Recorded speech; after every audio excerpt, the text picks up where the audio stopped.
dabar labai yra populiaru įvairūs tyrimų paketai, tačiau dažnai žmonės net ir pasidarę tos tyrimus negauna ar tinkamos interpretacijos ir dažnai pasidaro nepakankamai ir ne tuos kraujo tyrimus. Tai šiandien pakalbėsime apie tai, kurie yra svarbiausi ir kokių vien jų neužtenka. Kadangi aš esu nutriciologė, analizuoju kraujo tyrimus pagal sveikatai optimalias kraujo rodiklių normas, realiai kliento nepriimu be kraujo tyrimų, kol nepasidaro, ar ne, konsultacijai. Tai atsiunčiu sąrašą, kurį reikia pasidaryti visada. Tačiau dažnai būna žmonės man parašo, kad pasidariau kraujo tyrimus, atsiunčia, o ten bendro kraujo tyrimas ir viskas. Bendro kraujo tyrimas, taip, jisai yra pigus, ten yra daug eilučių, bet apie mūsų organizmą jisai daug ko nepasako. Jisai yra būtinas, tačiau jį reikia žiūrėti, kad suprasti pilną istoriją, suprasti kažkokių susirgimų priežastis. Jisai nepasako nieko apie geležies deficitą. Ką pasako bendras kraujo tyrimas, tai taip jisai reikalingas atlikti tada, kai, pavyzdžiui, sergame ir mes nežinome, ar tai virusas ar bakterija. Taip, ir mes niekada negeriame antibiotikų, tai šiaip sau, neatlikę kraujo tyrimo. Ir tada jau, kai pasidarome bendrą kraują, tai mes galime priimti jau pagrįstą sprendimą, gerti antibiotikus ar ne, virusas tai ar bakterija. Dar apie bendrą kraują. Yra toks rodiklis kaip trombocitai. Ir būtent trombocitai parodo, ar kraujas yra skystas ar tirštas. Ir dažnai žmogui gali būti paskirti jau kraują skystinantis vaistai, jeigu, pavyzdžiui, ten trombocitai yra kokie 400 ar 450. Tačiau tai nėra labai tikslu ir kartais gali net pakenkti, nes priežastis tų padidėjusių trombocitų gali būti tai, kad racione trūksta omega-3, kad su mityba žmogus negauna vitamino C. Pakoregavus mitybą arba su gerais papildais galima tai pakoreguoti. Arba tiesiog žmogus negeria vandens. Pas vaikus tas labai dažnai būna. Jie geria mažai vandens, ypač maži vaikai, ir trombocitai būna padidėję. Vaikui juk neskirsim skystinančių vaistų. Taip pat yra ir jeigu trombocitai yra labai žemi. Tai nereikia čia išsigąsti, ar ten ieškoti kokios onkologijos ar dar kažko. Dažniausiai tai gali būti ir dėl tiesiog to paties geležies deficito. Arba jeigu buvo virusinis krūvis, pavyzdžiui, prasirgote neseniai. Taip pat bendras kraujas mažai ką pasako apie mūsų imunitetą. Taip, tai jisai parodo, jeigu buvo ką tik prasirgta, tačiau be uždegimo rodiklių, C reaktyvaus baltymo ir eritrocito nusėdimo greičio, mes apie imunitetą pasakyti kažko vien iš bendro kraujo tyrimo negalim, reikia papildomų tyrimų.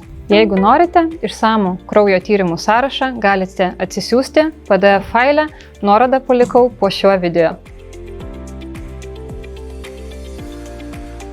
Labai dažnai žmonės sako, pas mane hemoglobinas normoj, aš geležies deficito neturiu. Ir tai yra labai neteisinga, nes hemoglobinas neparodo, ar pas žmogų yra geležies deficitas. Yra būtina žiūrėti ir feritiną, nes feritinas yra geležies depo. Ką daro geležis? Tai geležis yra atsakinga už tai, kad perneša deguonį į mūsų kiekvieną ląstelę. Taip, jeigu yra geležies deficitas, tai mūsų kiekviena ląstelė dūsta. Tai čia galima savo ant kaklo uždėti ranką ir prispausti truputėlį. Tai taip jaučiasi mūsų organizmas, kai jam trūksta geležies. Ir dažnai dėl to gali atsirasti slogi nuotaika, galvos svaigimas, depresyvi netgi būsena, nes organizmui tiesiog yra blogai. Iš pradžių sumažėja mūsų feritino lygis, iš pradžių sumažėja mūsų geležies tas depozitas. Ir jau tik tada, paskutiniai stadijai, jeigu galima taip pasakyti, jau pradeda mažėti tas hemoglobinas. Taip pat kartais būna, kad hemoglobinas gali kaip tik būti prie viršutinės laboratorijos normos ribos. Tai gali rodyti, ne tai, kad pas jūs čia labai daug geležies ir kad čia pas mane viršutinė normos riba, tai man čia geležies deficitas negresia. Tai kaip tik gali parodyti, kad arba jums labai trūksta vandens, organizmas yra dehidratavęs, arba tai gali reikšti kaip tik labai gilų geležies deficitą. Feritino norma moteriams turėtų būti 50-60 nanogramų litre, o vaikams nemažiau 40 nanogramų litre. Vyram 100-150 nanogramų litre. Jeigu organizme yra uždegimas, tai pavyzdžiui mes tam pasidarom tyrimą, feritinas 50, sakykim. Tačiau jeigu organizmo kiti uždegiminiai rodikliai yra padidėję, tai tas feritinas taip pat neatitinka tikrovės. Tai va čia irgi reikėtų jau kreiptis į specialistą, kad padarytų išsamų ir tikrą jūsų organizmo ir kraujo tyrimų analizę. Ir čia reikėtų nepataupyti ant kraujo tyrimo, būtent pasidaryti išsamius ir visus žiūrėti kartu.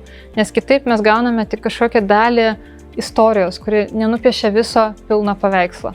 Feritino tyrimą yra būtina atlikti visiems reguliariai, tiek vaikams, tiek vyrams, tiek moterims, kad stebėti, ar nėra geležies deficito ir ar nėra uždegimo organizme. Geležies papildai, vis tiek reikia suprasti, net jeigu tai yra ir geros formos, tokie kaip bisglicinatas, kur gerai įsisavina, tačiau tai vis tiek nėra taip jau lengva mūsų virškinimo traktui. O būtent iš maisto produktų mes tikrai galime tą geležį susikelti. Ir čia reikėtų tiesiog įtraukti daugiau maisto produktų su hemogeležimi, tai geriau gyvulinės kilmės, tai pavyzdžiui subproduktai, ta pati jautiena, nes iš augalinės kilmės, pavyzdžiui burokėlių, augalinių produktų geležis taip gerai neįsisavina. Subproduktai tai yra vidaus organai, tai pavyzdžiui paštetas iš kepenų, liežuvis, širdelės, skrandukai, žandai. Tai va, pavyzdys, kurį aš labai mėgstu, tai kai vilkas puola avį, jisai nebėga kojos griaužti, ar ne? Jisai būtent viskas, kas yra pilve, valgo. Taip? Ir yra tikrai ir mokslinių tyrimų, yra įrodyta, kad ir mūsų protėviai, urviniai dar žmonės, tai jie irgi valgydavo subproduktus, o raumenis atiduodavo šunims. Geležies įsisavinimui taip pat reikalingi ne tik baltymai, bet ir B grupė, varis, cinkas, ar ne?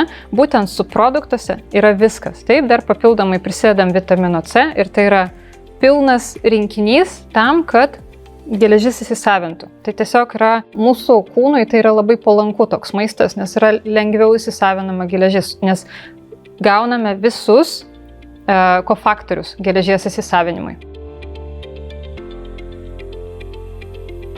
Labai svarbus tyrimas, kuris dažniausiai yra praleidžiamas, tai yra bendras baltymas. Bendras baltymas parodo, ar mūsų organizme yra pakankamai baltymų. Žmogus, mes esame baltyminė struktūra.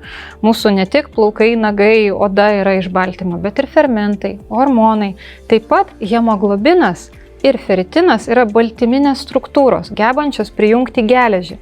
Taip, tai jeigu organizme trūksta baltymų, ta pati geležis į ląstelę nenukeliaus. Vitaminai, mikroelementai į ląstelę nenukeliaus, kad ir kiek mes ten papildų gertumėm. Tai pirmą reikia užtikrinti, sutvarkyti virškinimo traktą, tada susitvarkyti, kad baltymų būtų pakankamai racione, bet kad jie ir įsisavintų. Taip? O čia jau priklauso nuo mūsų virškinimo trakto būklės, būtent nuo skrandžio. Bendras baltymas turi būti lygus nuo 73 iki 75 gramų litre. Jeigu pasidarote bendro baltymo tyrimą ir ten atsakymas, pavyzdžiui, 65 gramų litre, viskas. Baltymų tikrai nepakaks nei skydliaukės funkcijom atlikti, nei tikrai bus labai sunku pasikelti feritiną, kol yra neatstatytas bendro baltymo lygis, nes tiesiog nebus pakankamai baltymų, kad geležis nukeliautų į ląstelę. Tai pirma, kaip minėjau, reikia susitvarkyti virškinimo traktą, susitvarkyti baltymų įsisavinimą, įsitikinti, kad jų yra pakankamai racione taip pat ir kad jie įsisavina ir jau tik tada dirbti, kelti feritiną ir dirbti su geležies įsisavinimu. Geriausia tai aišku padaryti su mitybos pagalba, taip, tai virškinimo trakto atstatymas, baltymų įsisavinimas ir mitybos pagalba. Ir dažnai tada geležies papildų net nereikia, nes feritinas pradeda kilti natūraliai. Baltymų įsisavinimui labai svarbi yra virškinimo trakto veikla.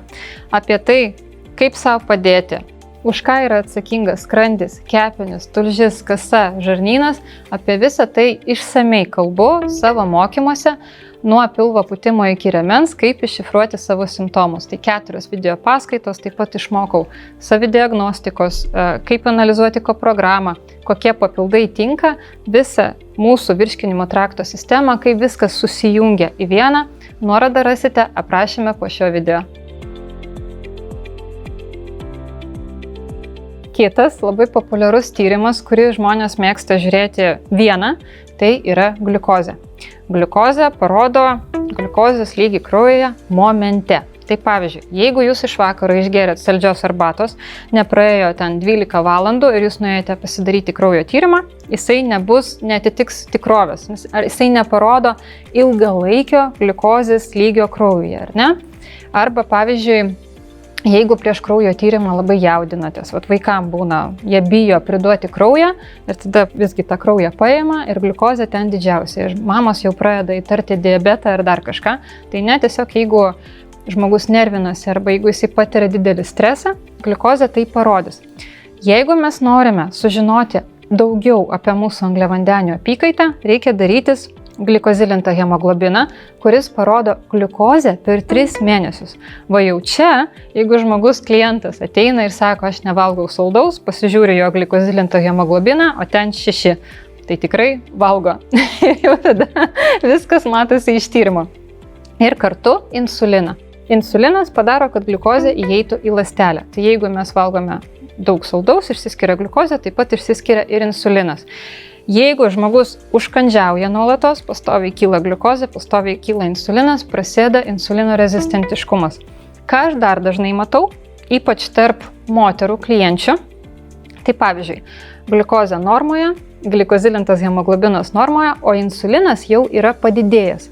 Ką tai reiškia? Tai yra tiesiog kitokia insulino rezistentiškumo stadija. Tai reiškia, kad mūsų organizmas gliukozę dar utilizuoja, ar ne?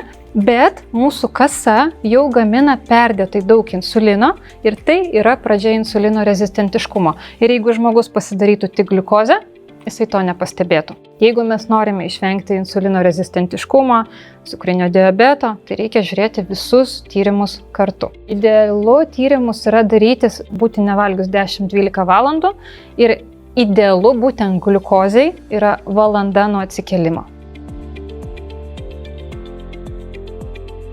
Kitas tyrimas, kurį žmonės labai mėgsta žiūrėti vieną, išimti iš konteksto, tai yra bendras cholesterolis. Ir dažnai, kai skaitau kur nors paskaitą, visada būna klausimas, o pas mane cholesterolis 6, o pas mane cholesterolis 7. Apskritai bendras cholesterolis įrodo daugybę biocheminių reakcijų mūsų kūne. Jisai gali parodyti labai skirtingus dalykus. Dėl to reikia žiūrėti visą lipidogramą. Visą lipidogramą sudaro bendras cholesterolis, didelio tankio lipoproteinai, mažo tankio lipoproteinai ir trigliceridai. Apie tai mes jau esame nufilmavę video, išsamiai apie cholesterolį galite pasižiūrėti.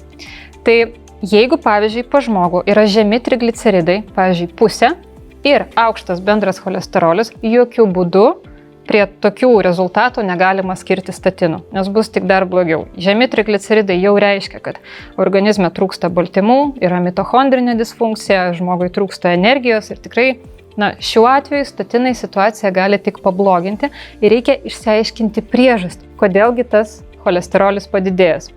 Kai žiūrime bendrą cholesterolį, tai reiškia 20% ateina iš mūsų mitybos. Visa kita, 80% cholesterolio sintetina mūsų kepenis. Tai jeigu pas žmogų nėra labai bloga mityba, ar ne, jisai ten nevalgo labai riebiai, labai saldžiai, o vis tiek cholesterolis yra padidėjęs, pavyzdžiui, tokių klientų pas mane ateina labai daug, kur ateina, sako, Erika, mityba mano netragiška, viskas gerai, tai kodėl ten cholesterolis 7,5? Tai tada mes žiūrime, kasgi vyksta su kepenim. Gal yra koks nors tulžies latakų užsistovėjimas, gal jeigu yra problemos su skrandžiu, trūksta baltymo, trūksta vitamino D, trūksta B grupės, kas yra būtina kepenim, amino rūgštis ir B grupė. Viskas. Tai reiškia, kad jau jų darbas nėra tinkamas ir cholesterolis dėl to gali padidėti. Taip pat, galbūt žmogus patiria labai didelį stresą, ar ne, yra pastoviai padidėjęs kortizolis. Bet čia yra atsakymas, kepenys persidirba, nes jos pastoviai gamina hormoną kortizolį ir dėl to gali būti bendro cholesterolio padidėjimas. Jeigu yra skydliaukės veiklos sulėtėjimas, tai pavyzdžiui hipotireozė, autoimuninis tiroiditas, skydliaukė yra atsakinga už mūsų medžiagų apykaitą. Tai jeigu mūsų medžiagų apykaita yra sulėtėjusi, taip pat bus sulėtėjusi ir riebalų apykaita, nes kepenys tiesiog nepašalina tinkamai mažo tankio lipoproteinų iš kraujo. Kai kalba eina apie cholesterolį, būtinai žiūrime visą lipidogramą. Tada būtinai pasižiūrime vitaminą D, pasižiūrime kepenų fermentus, taip pat pasižiūrime šarminę fosfatazę ir yra toks rodiklis taip pat GGT, kuris parodo, ar yra problemos, pavyzdžiui, su tulžies latakais. Mūsų šalyje dar nėra tokios paplitusios kultūros pasidaryti kraujo tyrimus prevenciškai. Dažniausiai žmonės jau pasidaro, kai ten kažkas tikrai ar skauda, ar negerai. Išsamius kraujo tyrimus reikėtų pasidaryti kartą metuose ir parodyti juos prevencinės medicinos specialistui, kuris jums paaiškins, išanalizuos juos pagal sveikatai optimalias kraujo rodiklių normas ir taip galima užkirsti kelią ligom. Tai jau geriau vieną kartą per metus susimokėti už išsamius tyrimus, negu po to išleisti pinigus gydytojams, vaistams ir jaustis blogai. Jeigu nenorite išmesti pinigų ir norite atlikti kraujo tyrimus protingai, išsamių kraujo tyrimų sąrašą rasite nuorodoje aprašyme po šio video.